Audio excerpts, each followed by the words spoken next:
Hey everyone, I'm Ashley and I share content about grief, faith, and healing. In my last video, I told the story of the grief that brought me to Jesus for the first time. And if you haven't seen it yet, I'll link it above. I encourage you to start there for the full context before diving into today's video. So I explained in the last video that my first thought when I encountered Jesus was, oh shoot, I didn't expect anything to happen. And my second thought was, I need to stop smoking weed and hooking up. That was literally my next thought. I was a brand new Christian and I felt this deep conviction. God is so good. He saved me.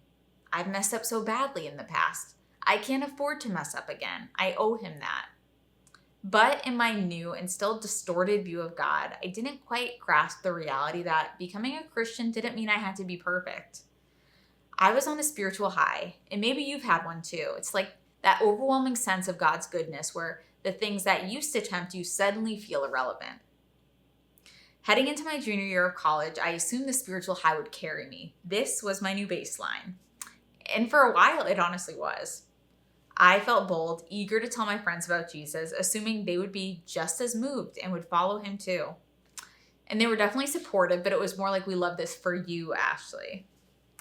I had my toes dipped in some Christian community, but I still wanted to fit in. And as that semester went on, the spiritual high faded. I felt isolated as I wrestled with the tension of knowing Jesus wanted more for me, but also not wanting to miss out on the college experience. And little by little, I gave in. It started with smoking weed again. After each time, I felt intense shame. God, I failed you again. Then one night, a couple months after meeting Jesus, I went out partying and I went hard.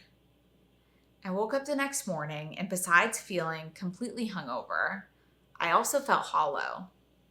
I felt like I had gone too far, that God didn't want me anymore. Like I had one get out of jail free card and I already used it.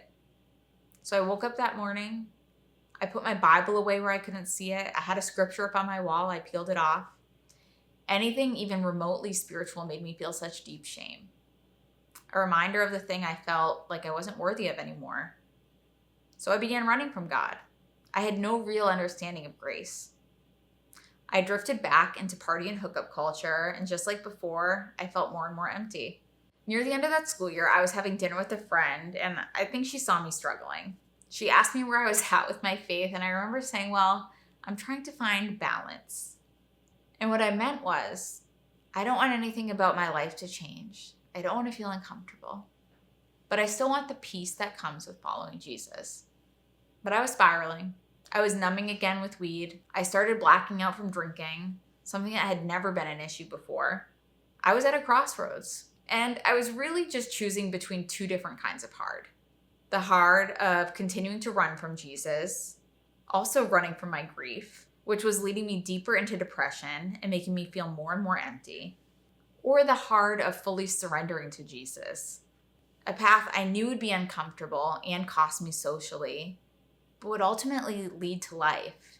One night, I was sitting in my apartment on campus, and I had the thought, I just need something tonight to keep me from drinking or smoking. I don't even know if I was talking to God in this moment, but he responded. Because the thought of an image of a flyer from the church down the street popped into my head that I'd seen a couple weeks prior. They had a Christ-centered recovery group that met on Tuesday nights at 6 p.m. It was Tuesday, and I looked at the clock, and it was 5:50 p.m. And I said to God, I will do anything but that. But deep down, I knew I had to choose the second kind of hard. The one that would change me.